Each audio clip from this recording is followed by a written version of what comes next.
legacy goes behind in 1793. 1997 was our first year. We actually did the opening and closing ceremonies of the Olympics. We used to make a lot of fireworks sold in the shops around Cracker Night, which was June long weekend. 1985, the government decided they were going to ban the sale of fireworks to consumers. $133 million worth of investment. The biggest problem is for manufacturing in Australia, it's cost. We've done South Africa, Japan, Italy, France, Belgium, Sweden, England. There was an expectation for the kids to work in the business. A lot of questions was around air pollution, the noise. Why can't we do a drone show or laser show compared to, fireworks?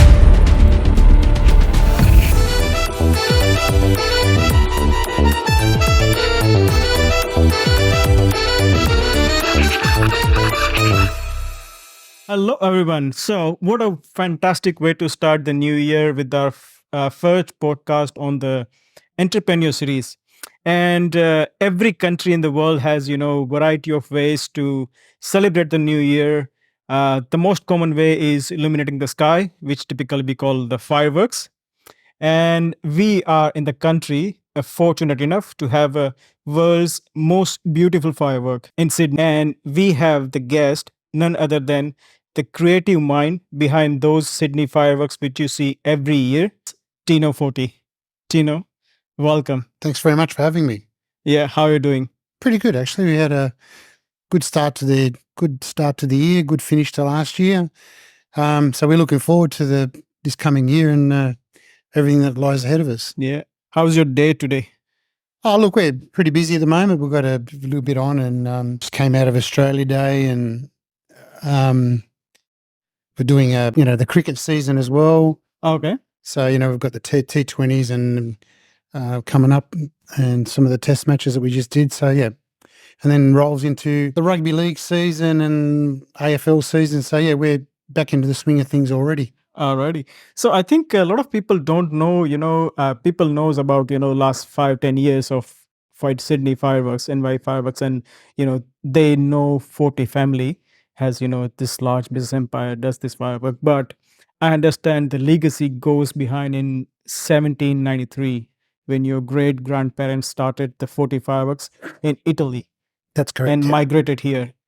Can you walk me through the story? Well, we've traced our fireworks history back to 1793, originally in Sicily, and then over to Reggio Calabria, which is in southern Italy, and then in the 50s, my grandfather and his family, my dad, migrated to Australia. My grandfather actually came here earlier on. He was in the Italian army and he was captured in Tobruk. So he was a prisoner of war. So he came to Australia as a prisoner of war and then went back home and then came back to Australia.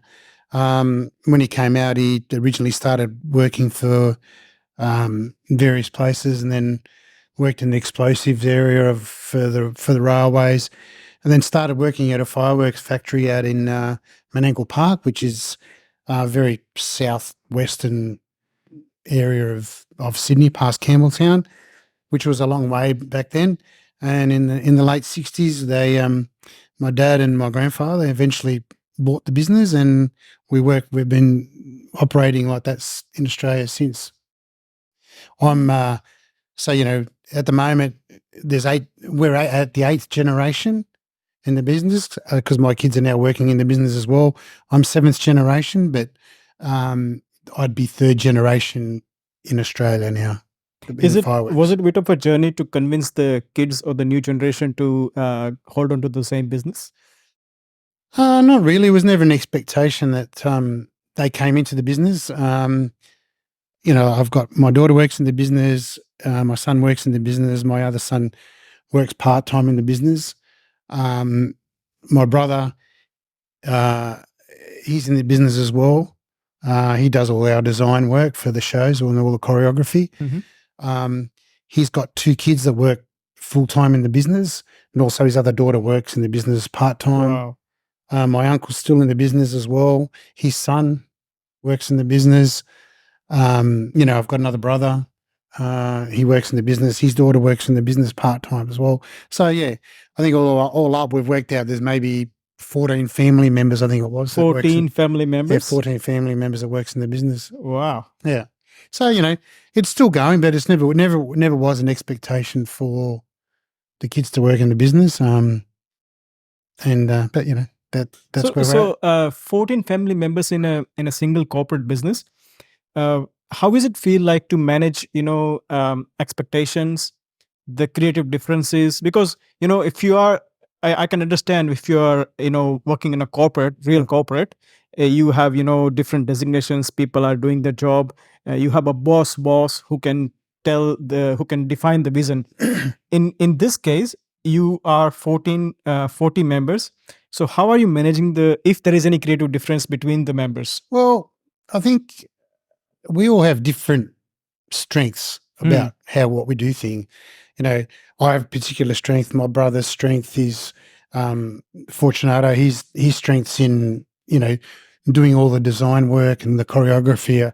My other brother, he lives in Hong Kong. He looks after all our manufacturing side of the fireworks that we do in China. My uncle, he's got his own strengths as well when it comes to operational stuff. So we've all got different things that we're good at.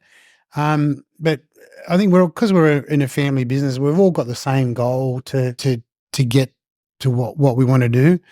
Okay, well, there's always, disagreements and fierce discussions about, things that we do, but ultimately we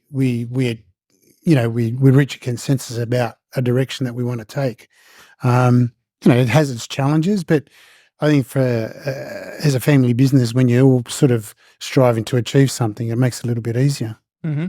So it basically all 14 members are working on a vision which is set by you and your brother. Yeah, there's me. There's me and my two brothers.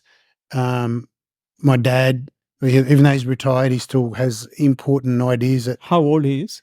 He's 86 this year. Oh, right. And then my dad's brother, Vince, he's 75.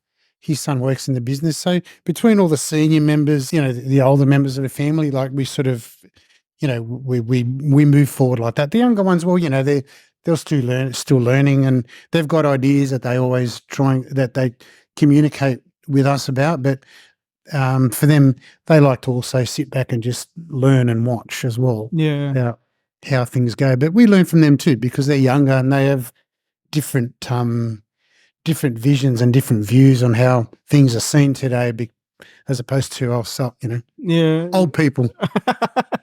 So you that's very interesting. So you're saying that you also learn from them, because the new generation, like Gen Z, as we call, have different vision to look at the things. They have their own point of view, may not necessarily always right, but certainly has a merit.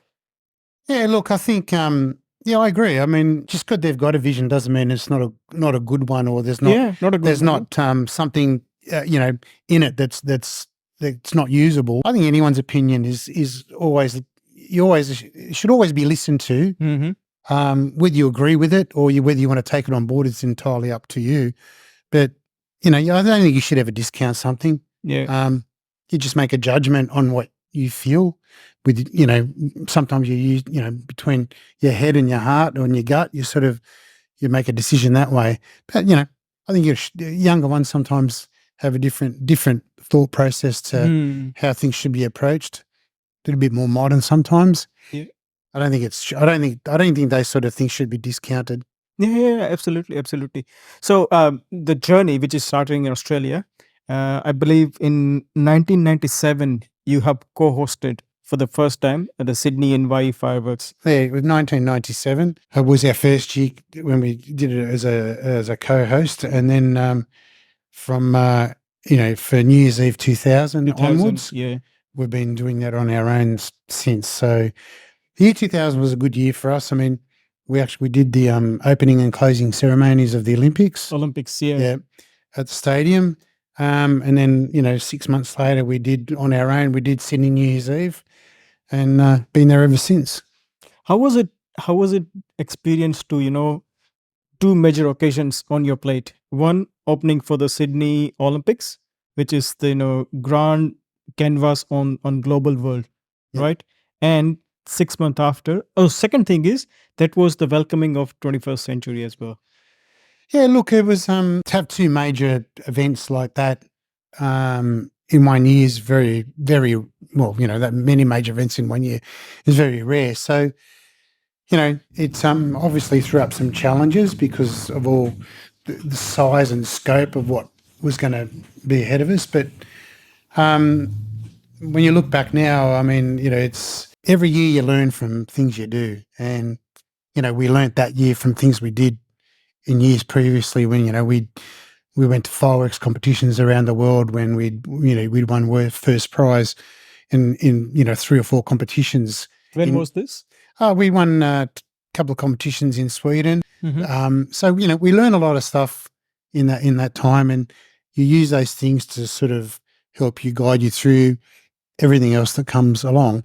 And even now, no matter what jobs we do, you're always learning, on how you can do things better, more efficiently, more creatively, what changes you can make as you go along. Can you just walk us through on that journey of doing a business in a Pyro business in Sydney, and reaching to a state where you are hosting that Sydney NY fireworks? So what was it? I'm sure it is not a jump cut. It is organic move. It is organic progress. Yeah, So what look, was the prior Sydney NY fireworks? What was the business, and after that NY event, what was the business? going back into the 70s, the majority of their business, firework business, was manufacturing fireworks for the consumer market. Yeah.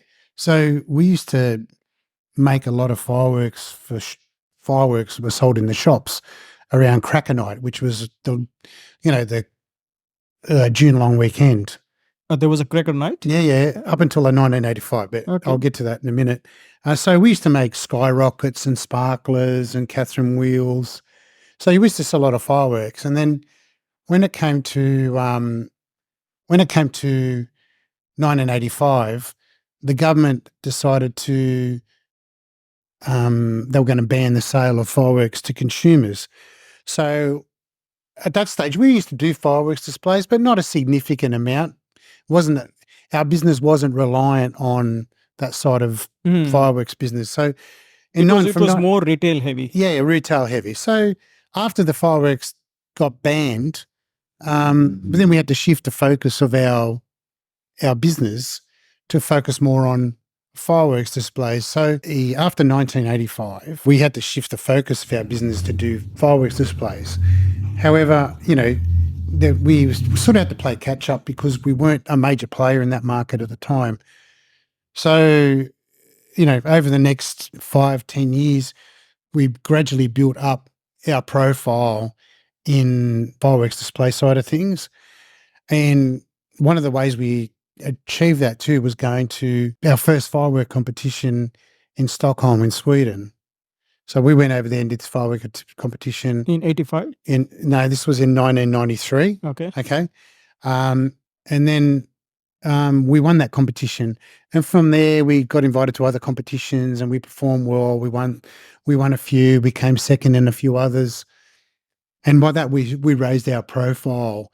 And then, we got to 1997 and we were asked to co-host New Year's Eve. And then through that, then we got to where we are today. Was it a tough time when government suddenly banned the fireworks? Because you were retail heavy. You had a little bit focus on, getting the enterprise or fireworks illuminating the sky, but your bread and butter was coming from the retail industry, and suddenly government has banned the retail fireworks. How was that time? Oh, it was tough. I mean, we it was a big part of the business. So, we had to, do what family businesses do sometimes. We had to refocus and tighten the belt a little bit and come up with a plan, move forward. And, I think the plan's worked so far. Yeah. How many members were there back then? Oh, look, back then it was just my grandfather. Come the mid-'80s, there would have been my grandfather, my dad, my dad's brother, my brother, and myself. So it would have just been the five members. Five Okay. members. Okay, 5 to 14. Yeah, well, Great journey. Okay, so after you got the first independent firework in 2000, uh, what was that journey? Was it through invitation from the government, like a city of Sydney, or you had to bid for the tender No, and they had no. It was like all those jobs. They all get put out to tender. tender They give you a scope of scope of works? thing. It works, and then we submitted the tender with our creative thoughts, Yeah. our program, and we were successful in winning the tender. Yeah. The reason for this question is migrants like your grandparents or migrants like me, we moved to Australia in 2018 from the United States. So a lot of the migrants who have the entrepreneurial mindset have this questions like how this tendering works, or how to get the work basically in and as an entrepreneur business. So a lot of the myths are there, like you have to have a good political connections, you have to have good influences. So this question is to breaking those myths that it's not about the connection, it's not about No, the influencing, no, it's all about your creativity. no. I mean, look, tendering is very, very transparent and very regulated in the way it's processed. So, I don't connections and all that sort of stuff doesn't help at all. I don't believe. At the end of the day, you've got to be able to actually put what's required on paper, and submit that. And what you put down is what you put on paper. You've got to know that you'll be able to deliver that when it comes to fireworks, especially in the creatively and logistically as well. Mm. Back then in 2000, what was the Sydney NYE firework cost was look like? Jeez, I can't even remember, to be honest. Because the recent fireworks 2023 has got a lot of attention from people's eye, that it got 7.5 million. No, not even close. Not even close. No. How much it is? I think it was this year was maybe 1.1 million. Mhm. I think the misconception is it's public knowledge because it goes out to tender what the cost is. When they say that the fireworks are 6.5 million or 7.5 million, what that means is that includes everything. Mhm. That includes the fireworks, the barges, the tugs, lighting, projections, security, toilet hire, all the things that happen on the harbour, marine logistics, the whole event is So what is costs. the event cost is 7.5 million, Yeah, but the and actual ours is around firework cost 1.1 is million. 1.1 million. Yeah. Oh, okay. That's something a lot of people may not be aware about it. Yeah, no, it's always been the case. That's but the event itself might cost $6.5–7 million, but it brings in, I think last check was like about $133 million worth of investment through tourism and things Yeah. like that. People going to hotels, people going on harbour cruises, going to restaurants. Yeah. So the value add there is a lot. But so far as our what we get, it's around 1.1 million.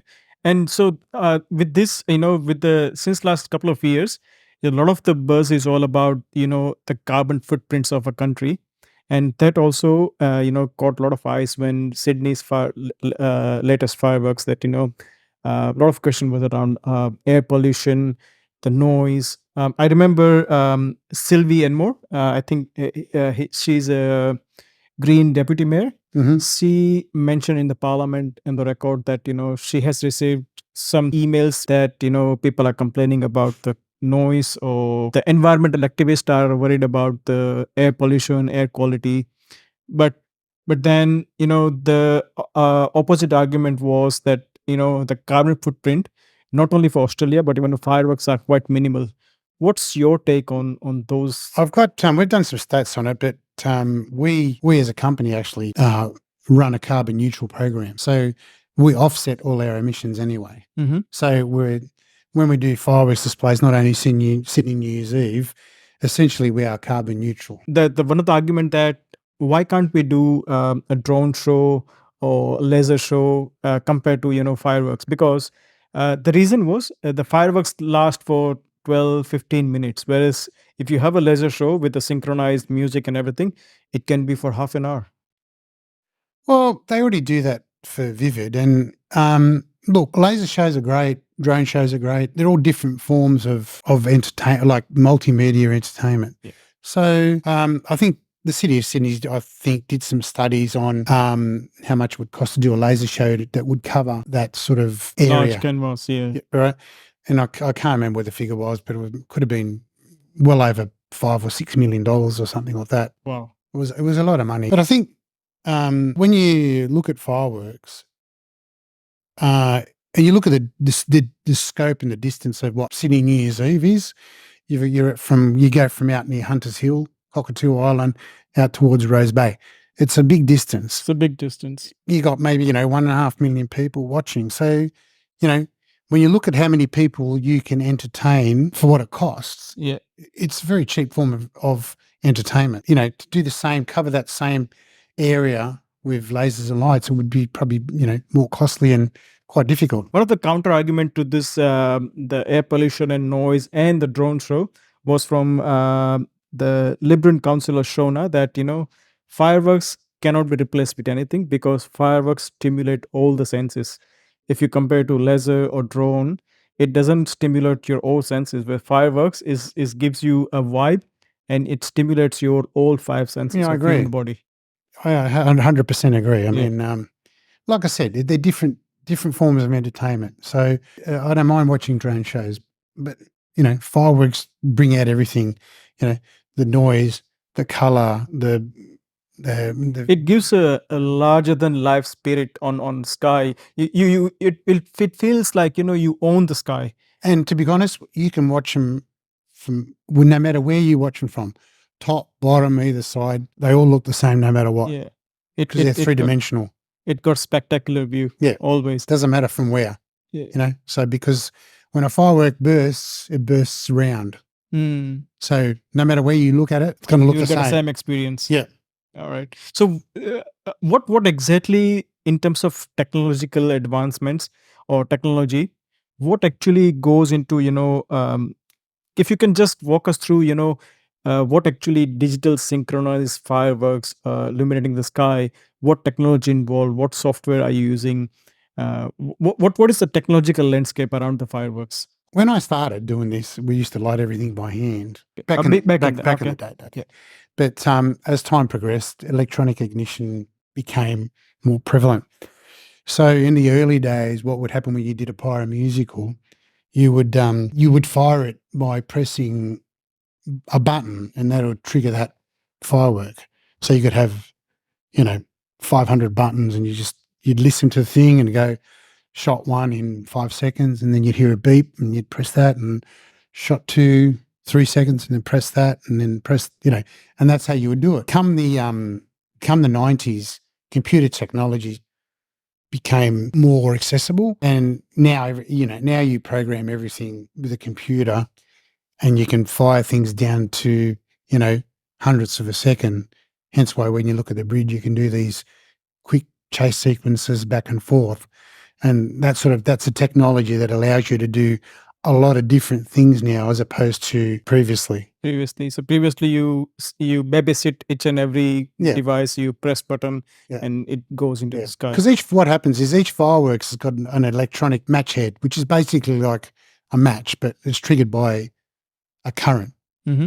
So every time the current goes to that particular wire, it would trigger it. It's only a single use, but it would trigger it. And but now you're able to fire a lot of fireworks in a very short period of time from multiple locations. So it just becomes, it allows you to do a lot more things creatively as well. Yeah.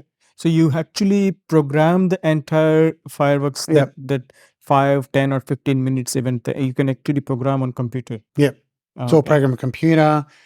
Then it's categorized and, puts it into different modules, and then you print labels. Then you got to get all the fireworks, got to label each fireworks and put in, it's all got to be picked and packed according to how the show's been prepared. So 2 major components of, fireworks. One is the music and the, synchronization of lights and fireworks. So which part done, how those are, synchronized between each other? Like who provides the music and who designs the, according to this music, this will be the decoration, this would be the visual effect. Okay, so the city of Sydney, in the case of New Year's Eve, City City always provides the soundtrack. Okay. Okay. We then get the soundtrack, and then my brother designs the show to the soundtrack, with the different colors or effects. And then we collaborate then with the lighting and projection people. We'll give them an idea of what we're doing when with the colors and, the impact of what we're going to do at particular moments. Mm-hmm. And then it all gets collaborated together. So it's all synchronized and coordinated and choreographed to look the way it does. So for each year fireworks, NYE fireworks, when exactly the preparation starts? Like, if let's say fireworks in December, how early are you starting the preparation for that? Well, we usually get the music somewhere around September, mid to late September. Creatively, we start thinking well before that because we've got to get stock of fireworks and things like that. But we'll get the music around September. My brother starts doing all the design work, and hopefully, usually somewhere around mid-October, we start actually preparing the show, pick and packing all the fireworks, labeling them, and all the boxing them up, and because it's a lot of fireworks. What's the size of each year NYE fireworks? Like how many tons? I think it was about 10 tons, something like that. But on top of that, then you got all the equipment. There's 16 containers of equipment that we got to prepare, get organised and pack into containers so we can take them down to the dock where we prepare everything. That is the preparation for the day. On that day, like New Year Day, what is that day looks like? Like start from the morning. What would be your preparation? All the crew gets in around 11 o'clock, and there's around 50 people, and we have a crew meeting at around 11:30, and then 12 o'clock people start to leave, wherever they need to go to, whether it be the rooftops or whether they have to start going to the bridge. So between 12 o'clock and 5 o'clock, things start to leave the dock, barges, rooftop people, pontoons, stuff like that. By 5 o'clock, 5:30, generally everyone's left the dock, gone to their various locations. The barges have been picked up by the tugs and they're getting pushed or towed out to their location. And then we just get everything. We do all our testing and time code testing when we get out there and get ready for do the 9 o'clock show and then get ready for the midnight show. 12 p.m. At 12 p.m. And then after that, by the time everyone gets back to the docks, it's maybe 3, 4 o'clock in the morning. Till you wind up everything, it becomes almost the morning, right? Oh, by the time we finish, it's probably 4 o'clock in the morning. 4 o'clock in the morning. But some people get back at 1:30, some 2. So, but by the time the last people get back, it's about 4. So I think you have the 40 family members within the company is 14 members. What is the actual number of people working for 40 Fireworks, full time and casual? On New Year's Eve or now? No, now and New Year's Eve as well. Well, we've got 20 full-time staff, and then we've got a casual crew of around 50, 60 people. Yeah. And on New Year's Eve, we've got, between 50 and 60 people working on New Year's Eve. With that, the manufacturing of all the fireworks are happening in China for 40. What is the main advantage of having it in China, and what a government can do to have it manufactured here in Australia? What do you think would be the right look, the biggest problem is for manufacturing in Australia, it's cost, raw material cost, labour cost. China's just a little bit easier, I suppose. My younger brother lives in Hong Kong, and he looks after all our R&D and QA in China. So a lot of and we've got a lot of what we do is specifically made for us to our designs and our QA standards. So that's one advantage. That's that we have. So, which gives us a good supply chain as well. So that supply chain, if let's say if you're manufacturing in Australia, and a government decides to give you some benefit to compensate that, either the cost of raw material or the labor cost, would that be helpful, or still it will be beneficial? Probably not. Not? Okay. No, it's not. It's just it's not feasible, to be honest, anymore. Yeah. We just don't have the volume for it. Places like China have volume that they make, so they're probably the biggest exporter of fireworks in the Okay. world. Yeah. So they've got the volume. So In we fact, we just don't have the market or the volume for it. Yeah. So I think that also makes me curious about the pyrotechnics as a business. Can you tell me a little bit about the business, because the business itself is very confined to expertise, or the people who are working in that domain for a long period of time. So expertise and experience are the key things for anyone to be into the business. And not a lot of information is available about what actually pyro business is, what involves not only money but knowledge, the experience, the raw material and everything. You'll find if you do you'll find if you look around the world, a lot of the major firework companies around the world come from a family history or tradition, whether it be in Europe or in America. I think one of the big things with fireworks is significant these days would be the significant cost in infrastructure. Like, we have a facility, down in, southern in Marulan, New Goulburn. It's 200 acres. It's, 50 plus buildings or bunkers on there. They're not easy. You can't, they're difficult to find places to do that, to store things, equipment, infrastructure for firing the fireworks. So the infrastructure for all the digital firing. So it's a difficult thing to start off from scratch just because of the upfront investment that you would need. And then obviously then you need all, the contacts for actually, getting the work as well. Getting the workers, yeah. I mean, we've been around for a long time. So, we've got a good knowledge of the industry and a good client base already. So, for someone to get into the business, it would be difficult. Yeah. I think you had the early movers advantage back in the days, like in the 70s in Australia, and you had that advantage because you were initially into the retail business, which is not possible in today's time. No, well, there's really no retail business. There's no retail business in other Australia. than Northern Territory.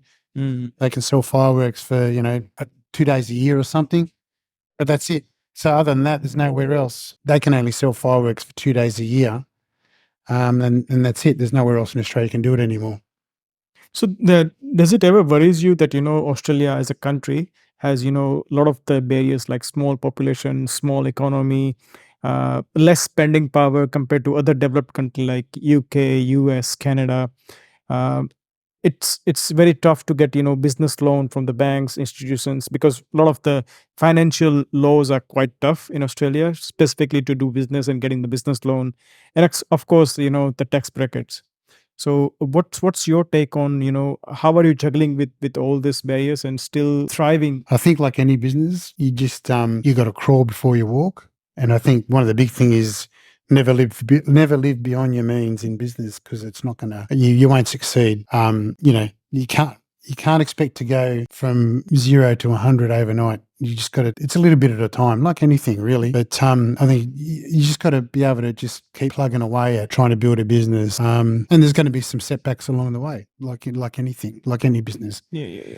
But I think just got to be able to manage money properly and know when you spend money, they're just spending it for a viable reason, not because you just want the new and the best, the latest and the greatest equipment. If you've got it, that's probably one way of putting it. Yeah. And so you affected from the ban in 1995, first firework ban on retail industry, and second most crucial part of that history is pandemic in Australia and across the world. how did pandemic affect you as a individual and a 40 families business? Oh, look, pandemic, like for pretty much any business really, was badly affected by COVID. Our business relied on events, Events, yeah. indoor and outdoor events. So big setback for us. We were lucky in a way that we were able to do sport and things like that, because probably maybe 10 years ago, we decided that we diversified our business a lot. So apart from actual fireworks displays, which everyone knows us for, we also do a lot of special effect things like, you know, the flames that you see at the football, the fireworks you see at State of Origin games or Grand Final. We do stuff, stage effects for, Australia's Got Talent or X Factor, Big Brother. We do confetti, we do streamers, we do CO2, music festivals. So we diversified a lot. So during that time, because we actually diversified from fireworks as well, we were still able to do sport where possible, TV where possible. So we still had some income stream. I mean, it wasn't a lot, but it was better than nothing, And obviously things like JobKeeper helped a lot. Oh, I said it helped any business really. Yeah, any business, yeah. I mean, without that, would have been difficult for anyone. The whole pandemic restrictions really lasted probably close to 2 years. Yeah. Oh, over 2 years. But good that we had, during the pandemic, we had the Sydney NYE Fireworks. Of course, it was without the, a lot of the crowd. Yeah, it was without the crowd and was a little bit scaled back, but still, we managed to do that as well. We managed to do that, yeah. So, and it was. I didn't see that, even less of a performance. Like the fireworks was still a great fireworks. It has all the effect and everything. Yeah. The only thing is people were not there. But then nobody can help it. People watched on TV and people still enjoyed it, and still gave someone to something on New Year's Eve. So everyone was happy. Yeah. What is the best compliment you ever received for the NYE Fireworks from a... I don't look at it as the biggest compliment. I think for us is at the end of the show on New Year's Eve, and really any show, when you finish the fireworks and you hear all those people clapping and roaring and cheering, to me that's the biggest compliment. That's the best appreciation. Yeah, that's the best appreciation. And I think because they're the people you're entertaining. Sure, your client will tell you that was wonderful and all that sort of stuff, which is great. But at the end of the day, the people that you're performing to, when you hear that, that's the best compliment you can get. I've been watching the NYE Fireworks, since we landed in Australia. Every time my wife says, fireworks are same. Why are you going since 8 a.m. in the morning and stay there for midnight? The things which stimulates me is it looks like a grand canvas over the harbor bridge, and it illuminates the sky, and you for 15 minutes you get a different vibes altogether. Yeah, look, I think we're lucky in Australia, in Sydney, that we've got the best harbour in the world, the best bridge in the world, best opera house in the world, and we've got the best canvas, because it's a natural amphitheatre for people to watch fireworks in. It's not too small, but not too big. Yeah. And, you can still create something that's for everybody. Some years, a lot of people say, oh, it's the same. And, some things are the same, but there's always these changes that we do. But I think when you see the different colours and the explosion, it's the whole sensory overload. I think that's what people get. The experience is unmatchable. Yeah. And the waterfall effect, who actually came up with that idea that we should do a waterfall effect? I know it's there from the beginning. Waterfall effects have been around for a long time. Yeah. So if you've got a bridge, it's a given that you do waterfall. Doesn't matter where the bridge is. Yeah. I mean, we've done a waterfall off the Bosphorus Bridge in Istanbul. Wow. So many times, because we used to do we did fireworks for their National Day in October there for many years. So, we've done there, we do a waterfall off the Story Bridge in Brisbane, so if you've got a bridge, you do a waterfall. You do a waterfall. Yeah. Talking about the diversities and different verticals expanding business, what are your different other verticals apart from, fireworks? Or do you have any other verticals which your business expanded towards? Not really. I mean, look, as I said before, we've diversified our business. So we don't just rely on outdoor fireworks displays like a New Year's Eve or, Brisbane River Fire. So we do all those other special effect things that produce another source of income, from different clienteles as well. So we don't really rely on outdoor fireworks displays as our main source of income anymore. How many countries have Foti had the firework displayed? I know you mentioned Istanbul. Oh, look, we've done South Africa, Japan, Italy, France, Belgium, Sweden, England, China, Germany. Wow. Yeah. Which one was the best, apart from Australia? Oh, no, I like them all, to be honest. Yeah. Canada we've done as well. Yeah. No, I like them all. I really do. It's good because you get to go and see different countries and experience different cultures and different scenery. It's I've been fortunate to have travelled a lot and enjoyed every moment of it. Yeah. So when you travel to different countries, is it the same crew who travels with you, or No. We always share it around with people. Yeah. It's not always just family members that go. There are other people that work for us go as well. When we went to Istanbul for many years, there was a crew of 18 or 20 of us that went. So it was they used to enjoy it.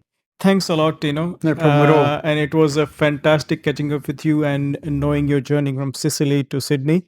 And hope to see you doing wonderful more fireworks in the future. Thank you very much. And illuminating Australia. Thanks very much, and thanks very much for having me. No worries. Thank you.